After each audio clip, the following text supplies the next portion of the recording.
Қайырлы күн достар. Бүгін біз Ізгілікте Жарты қайырымдылық қоғамдық қоры 1 маусым балаларды қорғау күніне орай ерекше балаларды құттықтауға осы орталыққа келіп отырмыз. Бізбен бірге көп қызыққа куә болыңыздар. Ертегі әлемнің қызығында жүрдім, нұрына шомылдым бүгін. Жұлдыз айы көркем, әдемі.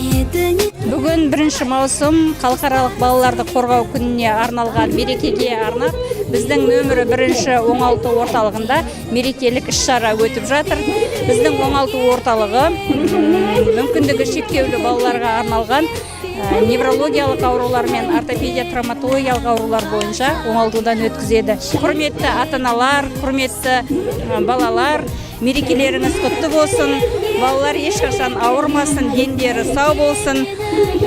Барлықтарыңызға, балаларға бақытты балалық шақ тілеймін. Күйін шертпедіңдер сендер.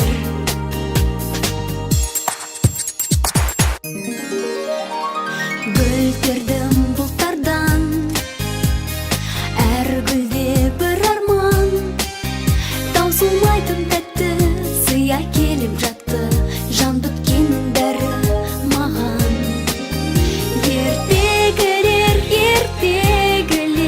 неге мені Неке достар, біз бүгін ерекше балаларды құттықтап болған соң Шымкент зоо саябағына жол тарттық. Осындағы балаларды құттықтап сұрақ қою арқылы оларға түрлі сыйлықтарды табыс ететін боламыз. Бізбен бірге болыңыздар.